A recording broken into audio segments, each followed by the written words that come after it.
As-tu déjà vu l'un de ces petits jouets hélicoptères? Tu les fais tourner, et ils s'envolent. J'adorais ces trucs quand j'étais gamin, donc j'en ai acheté pour mes enfants, même si, honnêtement, c'est moi qui y ai le plus joué. Comme je suis un mec un peu compétitif, et que j'ai accès à des machines CNC, j'ai poussé l'idée beaucoup trop loin. En gros, j'ai fabriqué la version Formule 1 de ce jouet hélico. Il a l'air différent, mais il fonctionne pareil, tu le fais tourner, tu le lances. Spoiler, je n'ai pas découvert jusqu'à quelle hauteur il peut monter. Parce que j'ai fait une énorme erreur de conception. Disons juste qu'il est très doué pour s'écraser sans contrôle contre le sol. Même si je n'ai pas atteint mon objectif, c'est un hélicoptère super cool, bourré de mécanique intéressante, de physique fascinante, et d'erreurs de design monumentales. Imagine que l'hélice est comme un réservoir d'essence, tu peux utiliser l'énergie pour monter, ou pour lutter contre la résistance de l'air.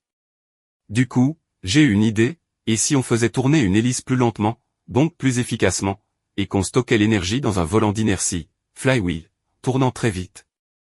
Résultat, moins de traînées, plus d'énergie stockée. J'ai simulé 3 versions, hélice lente, hélice supersonique, hélice plus volant d'inertie, le troisième va 5x plus haut. Mais gros problème, si ça monte très haut et que ça tombe, c'est une brique de métal qui retombe à pleine vitesse. Super dangereux. J'avais pensé à un parachute automatique, mais l'engin va tourner dans tous les sens, donc il risque de s'en mêler. Alors j'ai exploré les parachutes pyrotechniques, tirés comme un petit canon, mais pareil, trop de risques que ça rate. Du coup, j'ai choisi une autre technique, l'autorotation. Comme les vrais hélicoptères, quand il descend, l'air fait tourner les pales, ça recharge l'énergie juste avant l'impact, on remet l'angle normal, ça génère une poussée vers le bas, atterrissage en douceur. Mais ça demande des pales à inclinaison variable, et c'est compliqué. Nouveau problème, le volant d'inertie va vouloir faire tourner l'hélice dans un sens, ce qui va faire tourner le corps de l'hélico dans l'autre. Sauf que le volant est comme un gyroscope, il résiste au mouvement, ce qui crée une force bizarre appelée précession. Résultat, l'hélico va se retourner tout seul. Solution, mettre 2 volants d'inertie qui tournent dans des directions opposées. Comme ça, ils s'annulent.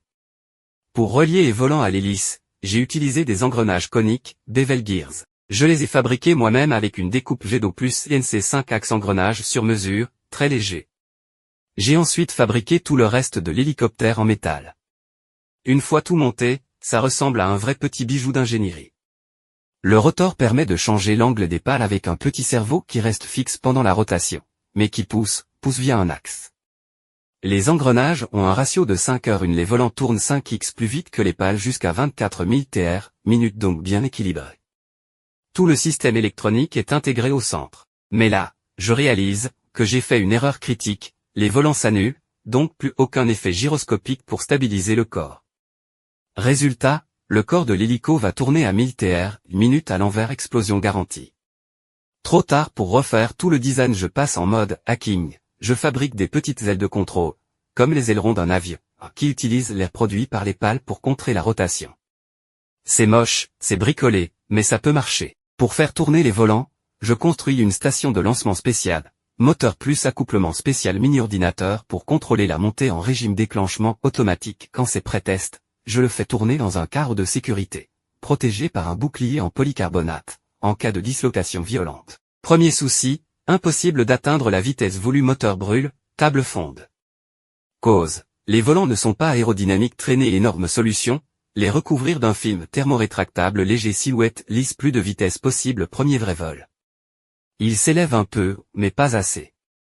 J'enlève les protections, ajoute un train d'atterrissage, pour stabiliser.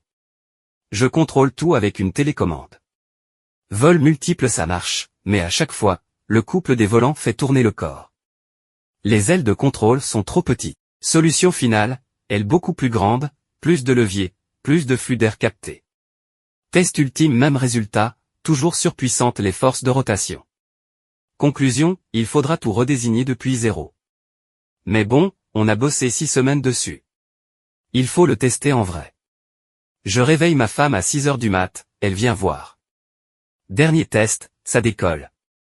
Ça tourne. Ça explose. Échec épique. Mais j'ai appris plein de choses. Et partie 2 à venir.